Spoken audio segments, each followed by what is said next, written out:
the best way to come in. Everybody's already having a good time. Conversation is rolling. Peter, welcome to Branducation, man. Thank you so much for finding some time to join me today. Thank you so much, Bill. Appreciate that. So, all right, we're going to get into all the fun stuff, mostly bagging on the fact that people don't know what the hell branding is anymore, or marketing, or how to do it. But why don't we start with just a couple of basics? Give us a little background on the company, on Brand Fog. Like, give us a little bit of a primer on your bent on the universe, and then why don't we use that as our jump-off point? Okay. I will try to compress it into a, thing.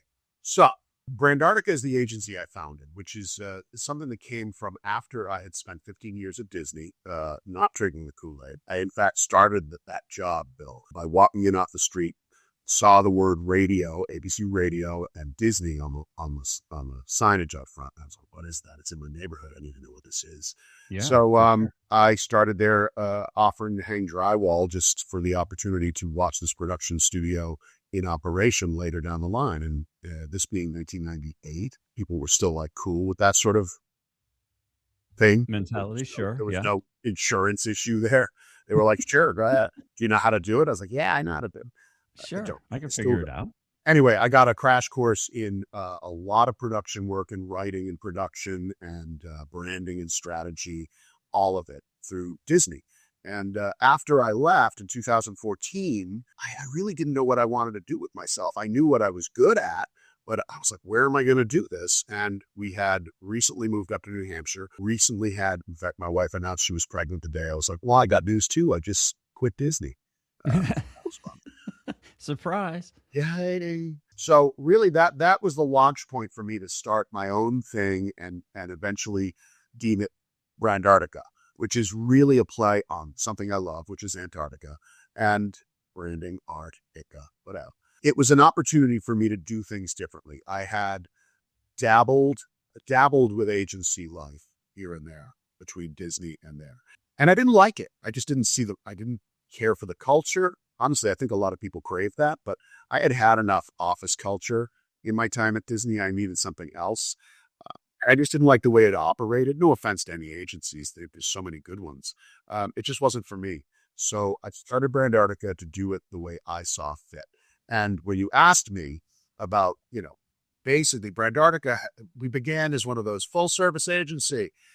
We really aren't. We do a lot of things, but we really specialize in is brand identity, messaging systems, and that will lead you to web development, social media, and campaign work. So that's our bread and butter. That's where we shine. You asked me about brand fog. So I did, because the phrasing is great. Thank you. Well, what I believe is very simple, that a lot of agencies or providers will come into a brand challenge, and often people, and even the brands themselves, the founders or whoever's running it, they want to throw ad money into the budget for more ads, or they want to let's get more content. We don't have enough content. And that's the last thing you need. What you need is to go backwards in time and clarify the signal drift. So what happens for established brands and even young upstart brands, they come in hot, but they haven't really identified who they are, what they're for, and how they benefit society in any way. They're not recognizable to a buyer. Mm-hmm. So brand identity fog is a result of signal drift. And I call that saying your messaging, your site, the product, your package, your social, they're not all telling the same story. So if we start off with a lock story to signal brand identity system, that gets all of your messaging, that closes up all the gaps that you would normally have before you spend money on advertising, before you go reboot a website or reboot your packaging or your logo. Sometimes those things are necessary. Sometimes they become necessary once you've done the work at the front end. So lock story to signal, it's a brand identity system that allows our clients to get their positioning aligned, the messaging, the visual cues are all lined up, straight, clear, so that buyers understand who they are, they understand fast, and they get that trust from first contact. That's what makes sales. I think it's amazing that brand has fallen so far to the wayside. I'm old enough to remember before the internet when it was, you had your ad agency, you had your media team, and you had a PR group. Mm-hmm. And that was it. That was the orchestra right there. And the whole simplicity of it was, if you moved agencies, you took the entire kit and caboodle with you. The media went, the PR went, the agency went, and you went over to another agency that had that same set of relationships, and it didn't really go further than that. And it wasn't until, everything started getting all jacked up with internet, and in particular this really started with web dev, because agencies didn't know how to do web dev, that marketing started to fall behind tactics. And all of a sudden it was tactics before strategy, so that we can measure something. And I think that has become the opioid epidemic of our generation in terms of business building. And you wonder the number of businesses by percentage that fail is so astronomically high. And it's really no wonder when you take a look at the fact that there's nothing holding them together. That these business leaders believe, if I make a better pen, I can run right out and everybody's going to see it and suddenly just, bow down to the new pen because it's so much better. And you said this earlier, really, how many brands are that different? They're not. Is a Nike shoe really that much better than an Asics shoe? No. The question is, do they engage with and connect with their audience in a way that gives people a reason to care about the brand? I mean, the rest of it, am I wrong here, is pretty academic. I can't even. You're so on the head there, right on the nail. That's a great example. I know a basics. I remember them. But like Nike has a brand identity that is simple, short, clean, and clear. It's unforgettable. You cannot miss it. Asics, what the fuck is their story? Or pick another. Where did Puma go? Like Adidas has a little bit more game in that category, or as they say in Europe, Adidas. I'm told Adidas. Like I tried to convince my 13-year-old daughter that is how it is actually pronounced, and she was just like, "You're so stupid."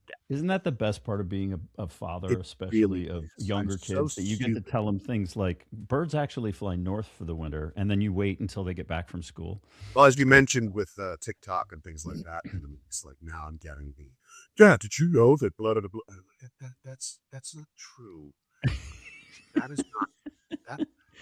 That's They're what's wrecking our scariest. When whole people vibe, ask man. me what I just like about AI the most, I don't have any problem with AI. I use manners. I'm extremely polite with all AI. And my wife says, why? And I say, because if it ever goes sideways, I just wanted to know how.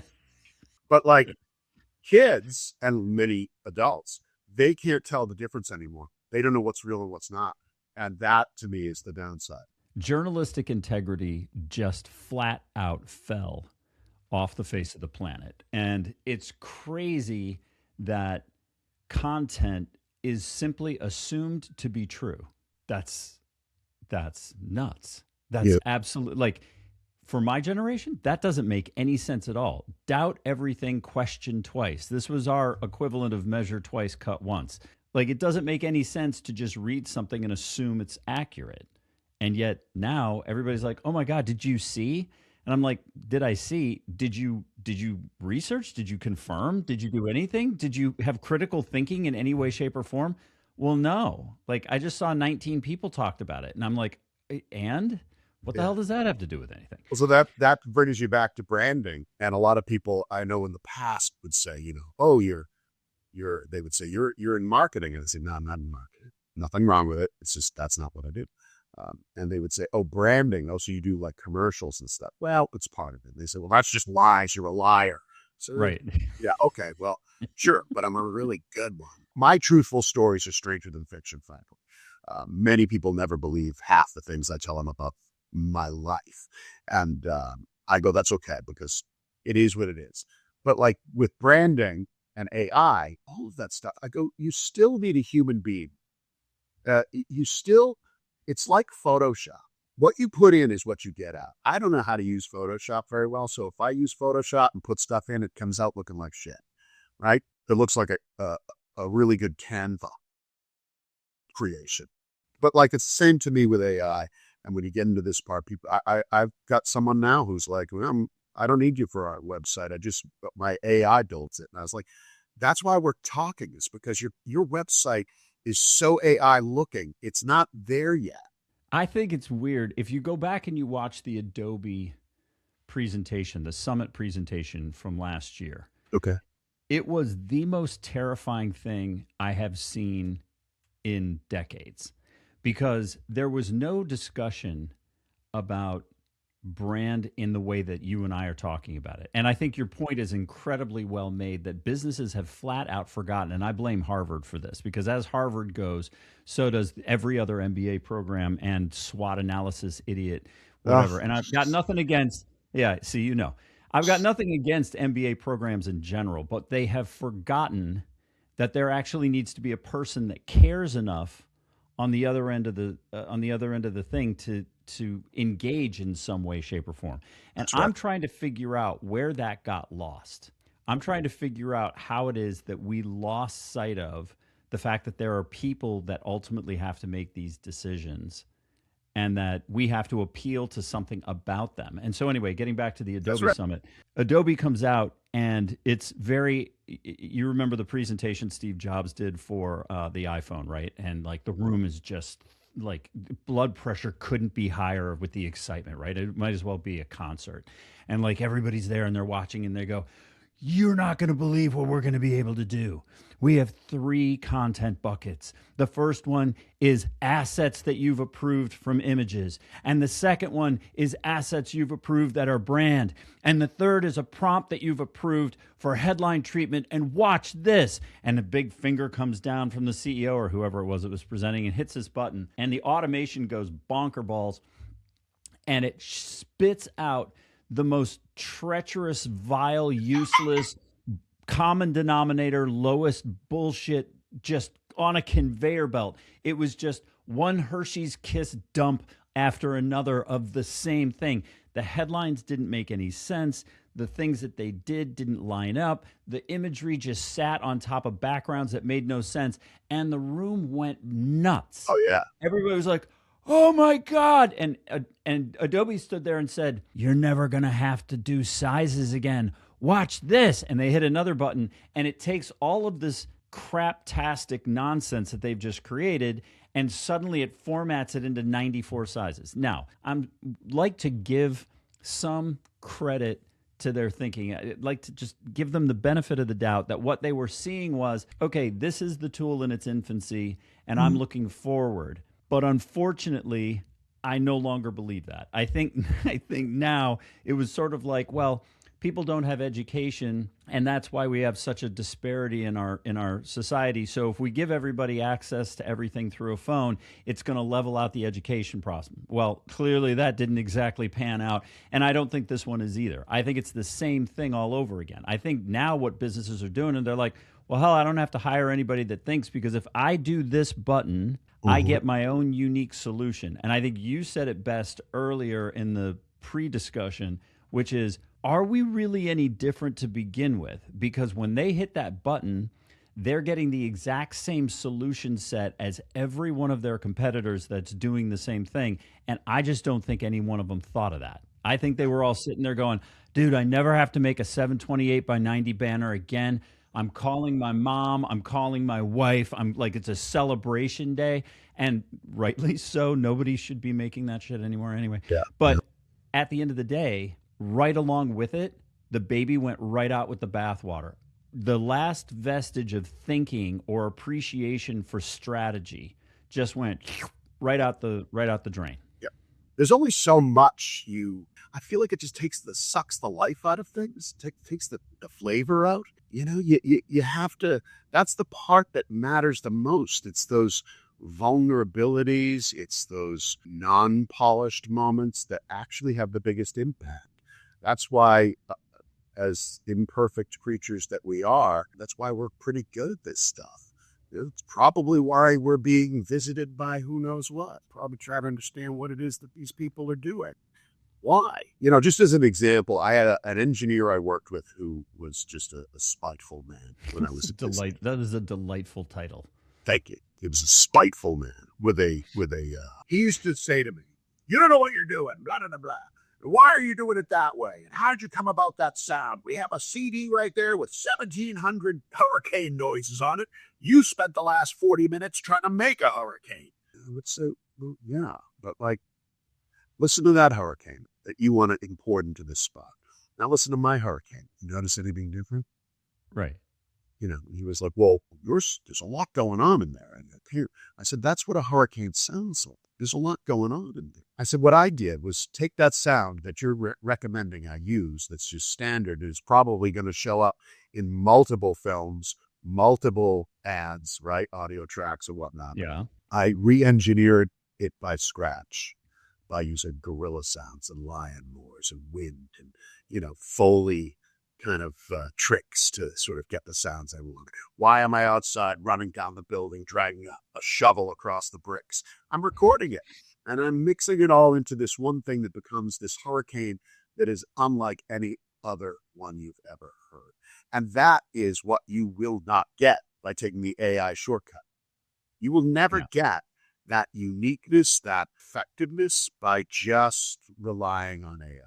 I mean, I like AI for a lot of organizational things. That helps keep me, my mental desk a little bit clearer. If I can't make something myself, either I'll pay someone to make it. Sometimes I can use AI to give me sort of a roundabout what I might be looking for, but I don't use AI to make things, Now, AI is great for getting the blank page stage out of the way.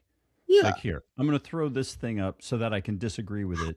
And then go, okay, you're an idiot. You don't know what you're doing. Here, let me go fix that. But have you ever noticed, like I notice on LinkedIn, some of my pals, and it can be a difficult conversation to have with people when, should I say something? Should I not? Should I stick my nose in where it belongs? And I go, your posts have every trope of AI possible in there.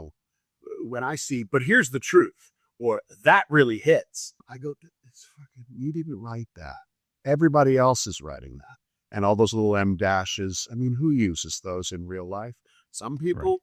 Right. I only just a week ago found out what an Oxford comma was. And frankly, I don't care what it is. That's not what people pay me for, right?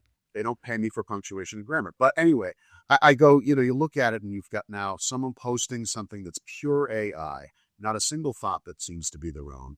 And then it's accompanied by a video where their eyes are freaking bonkerville.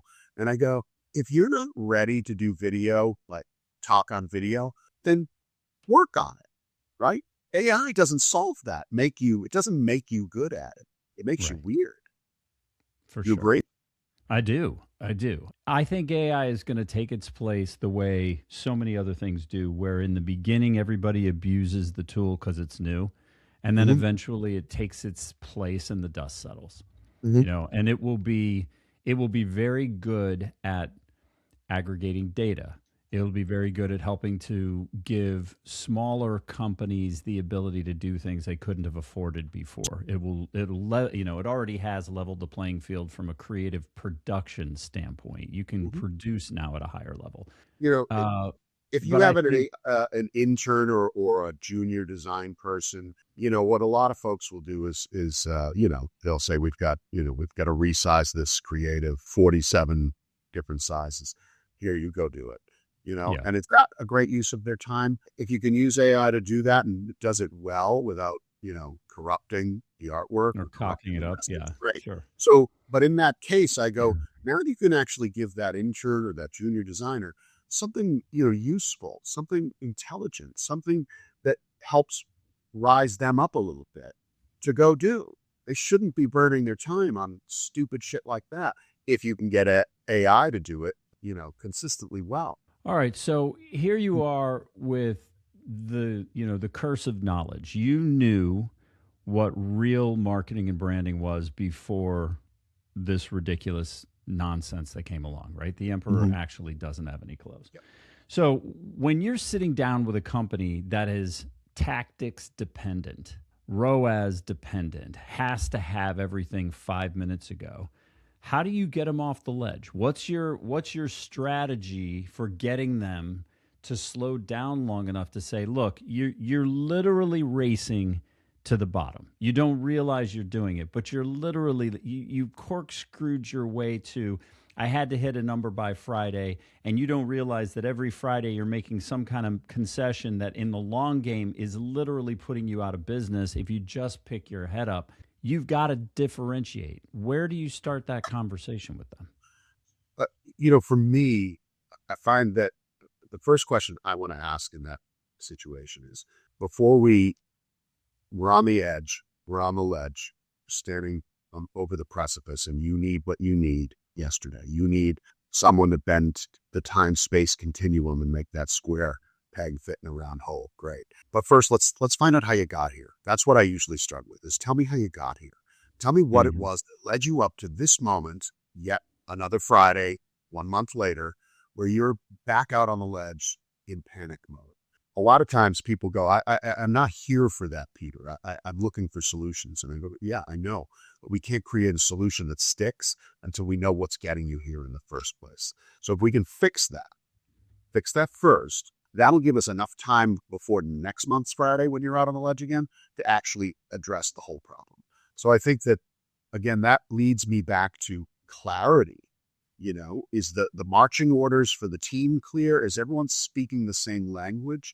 If you need something tomorrow, I mean, a lot of people glibly say, and I embrace it, your emergency isn't my, I forget what they You're right. Yeah. But I look at that and I go, when you find yourself in this position, before you pull the trigger to put a Band-Aid on a shotgun wound, let's figure out how we got here. And then let's figure that out. Let's wrap it up and move it forward. Those solutions usually aren't that hard to sort of provide, but you do have to know what's causing it in the first place. I think that's a phenomenal place to begin. You made a comment that I found was really interesting. I'm certain that you found the same thing. The bigger the company is that you're working with, the harder it is to pivot, right? When they're smaller and it's the CEO, you can kind of grab a hold of them and say, "Hey, sit down, breathe," right? Like, take a second. The big companies aren't that way.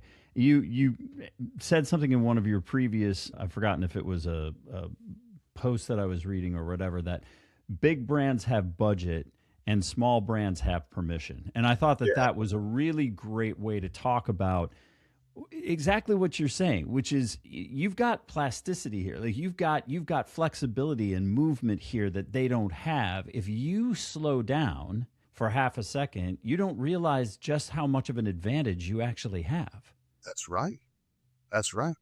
Some of the bigger brands we've worked with, have so many stopgaps and so many little spots to sort of, we got to run it by Bob, and then we got to run it by Sally, and then we got to run it by, and then we're just going to go back. I don't even like Bob. Bob's I know, nobody likes Bob, but you go, hey, this holiday promotion, it's like December 23rd now. Yeah. What the fuck? This was ready 2 months ago.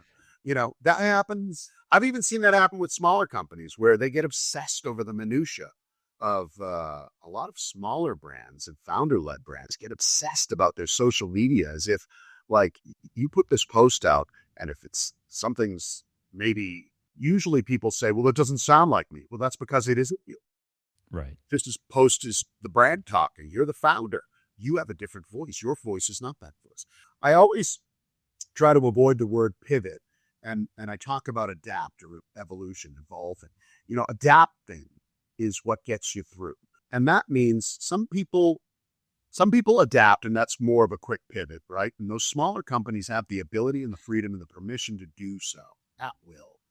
The bigger companies have a problem. They have to actually evolve, but they've got the money to float for the most part, whilst they muddle around in that, medium depth water. They're not too deep. They're not too shallow. They're just fuddling. They're just surviving in that area until they've made some kind of a decision, which may at that point be too late for that decision. But, that's the difference to me, is that anybody that is in this business that relies on a brand or is helping build a brand, that ability to adapt is critical. And then there's really not much someone like myself can do when, they've got to run something up the chain to corporate headquarters, to the president of the company, and you're locked into their schedule. And again, here's what, I don't know how you feel about this. It's the worst for me is that you have an idea, you have a concept, everyone's sold on it. It's great at this local level, this divisional, regional level. And then they got to take it up to the president. The president shoots it down. Why? Well, they didn't get it. Yeah, but they didn't get it because you explained it. Like, I didn't explain it. Right. I explained it to you. You got it. You turned around 3 or 4 days later, telephone, and probably misexplained it. And now it's dead. That's something that I find the bigger the company, the more often it happens. We don't work with groups that won't include the CEO. I don't care how big the company is.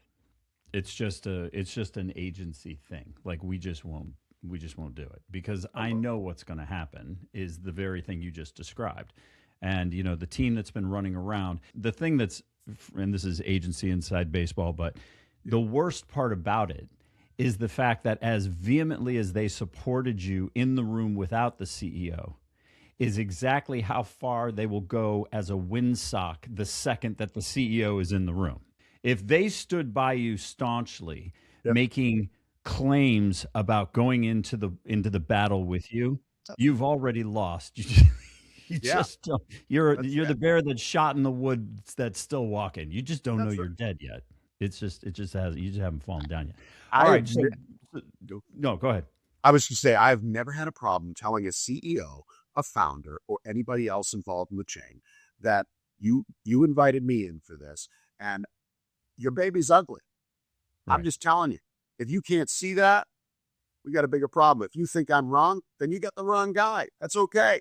Right. If you need someone to come in here and, stroke your ego and to nod a bobblehead knob, cool. That's just not who I am. Right. That's the thing. And I think that's the mark of the folks that actually know what they're doing and the folks that are just protecting the check. Yeah. There is no worse film on an agency than the we're here to protect the check.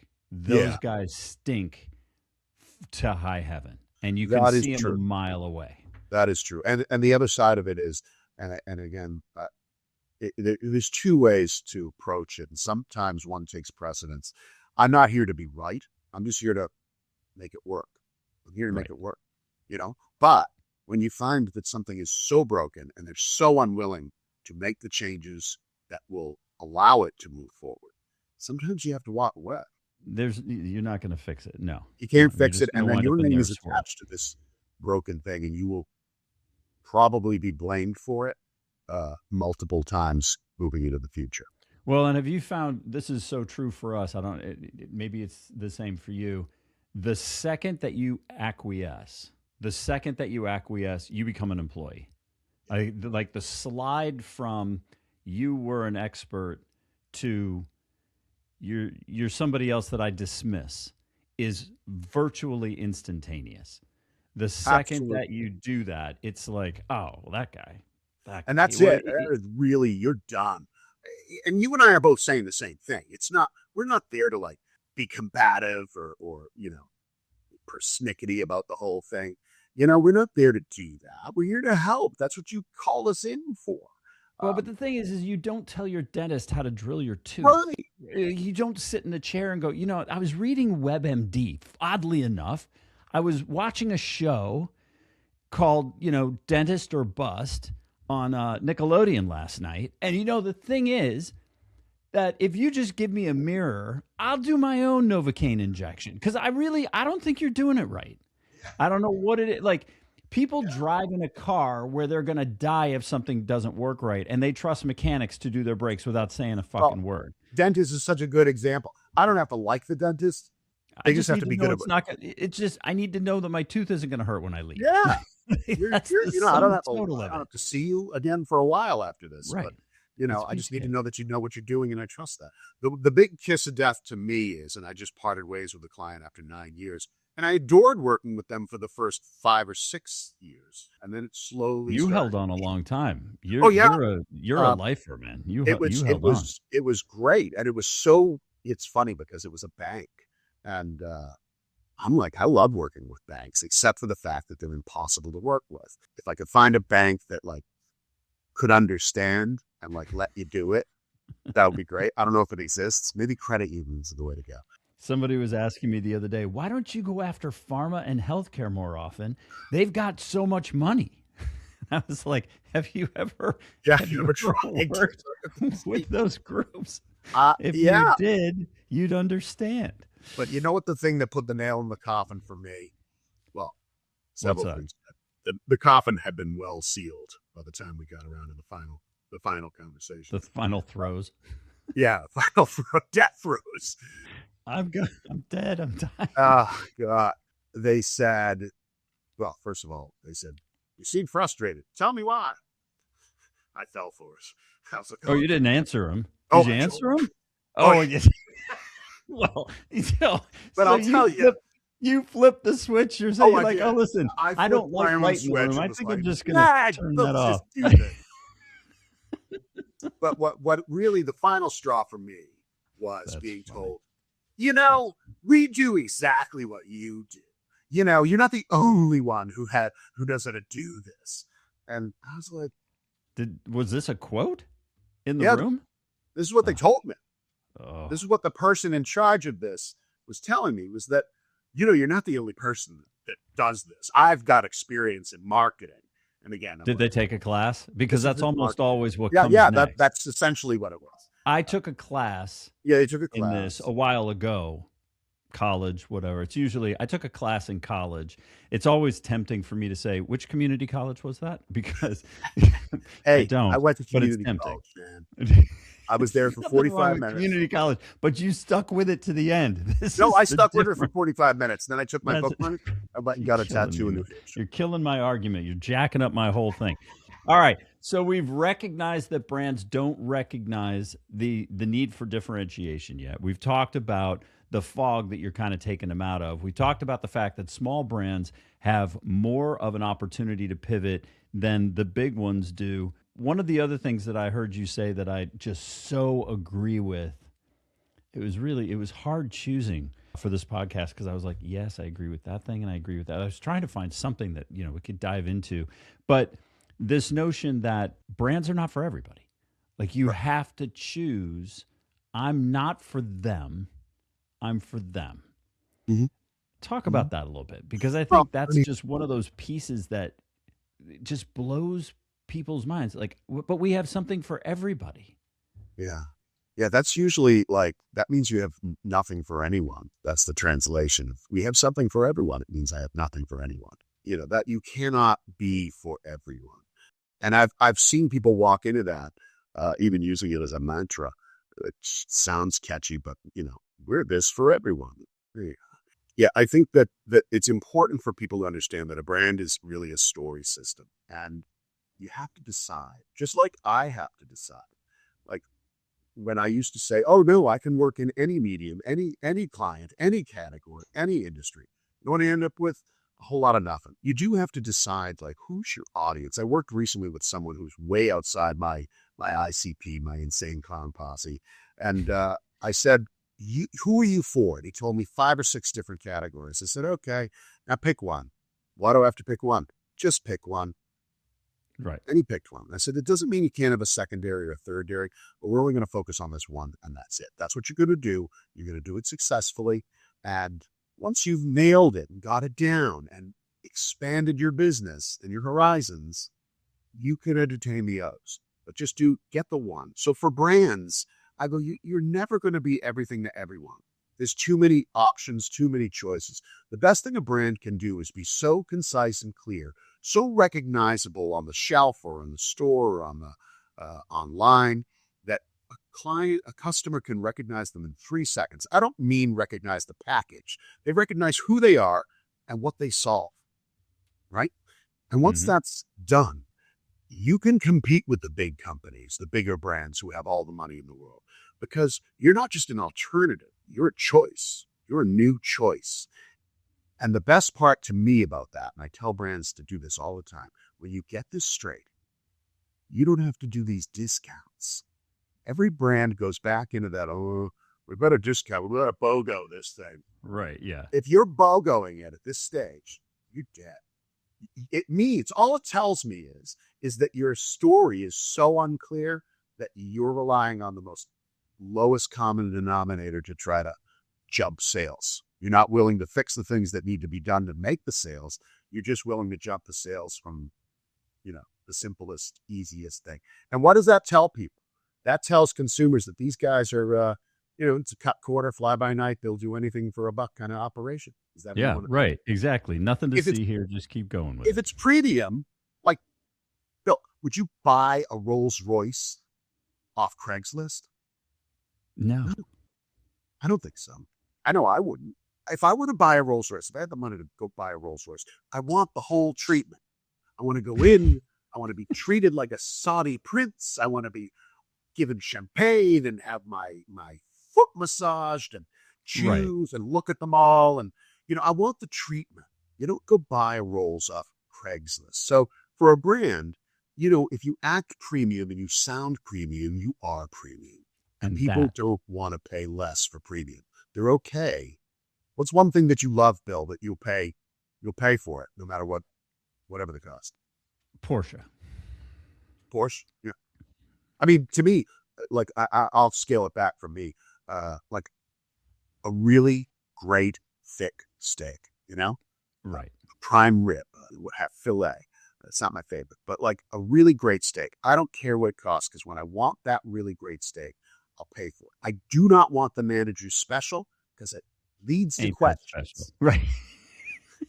It's And with that, I'm going to call it. Thank you, Peter, so very much for joining me today. This was awesome. I loved it. I think there's a ton that people can pull out of this this conversation that they can think about and reflect on in terms of their own business. I so appreciate you giving me your time today. Thank you. Bill, this was a pleasure, and you are great. I loved this. Thanks for letting me ramble. Apologies. But thank you again for the opportunity. I hope you have a great rest of the day. Thank you so very much. This is awesome.